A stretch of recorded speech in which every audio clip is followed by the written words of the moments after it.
सुप्रभात, मी वर्षा नलवडे. बुलेटिनमध्ये आपल्या सर्वांचं स्वागत करते आणि याच बुलेटिनमध्ये आपण विस्तृत बातम्या पाहणार आहोत. सुरुवातीची बातमी नांदेडमधून आहे. नांदेडच्या जवळा या ठिकाणी एकाच कुटुंबातील 4 जणांचा मृत्यू झालेला आहे. 2 मुलांची आत्महत्या तर आई आणि वडील गळफास घेतलेल्या अवस्थेत आढळलेले आहेत. आई वडिलांचा घातपात की आत्महत्या, पोलीस तपासात संपूर्ण बाब उघड होणार आहे.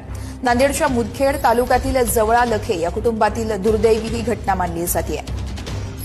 या संदर्भात ज्ञानेश्वर लोंढे आमचे प्रतिनिधी आपल्याला सविस्तर अपडेट्स देत आहेत. ज्ञानेश्वर, हे नेमकं प्रकरण काय आहे आणि सध्याचे अपडेट्स काय? निश्चित वर्ष आपण जर बघितलं तर नांदेडमधून अतिशय दुर्दैवी घटना समोर येते. नांदेडच्या मुदखेड तालुक्यातील जवळा येथील एकाच कुटुंबातील 4 जणांचा दुर्दैवी मृत्यू झालाय. 2 जणांनी जे येथे रेल्वेखाली आत्महत्या केली तर आई वडील यांचे गळफास घेतलेल्या अवस्थेत आढळून आले. त्यामध्ये जर आपण बघितलं तर राधाबाई लखे असं आईचं नाव आहे आणि वडिलांचं नाव जे आहे ते सोनाजी असल्याची माहिती समोर येते. मात्र हा सगळा प्रकार कशामुळे घडला हाही अजून जो पोलिसांपुढे प्रश्न आहे.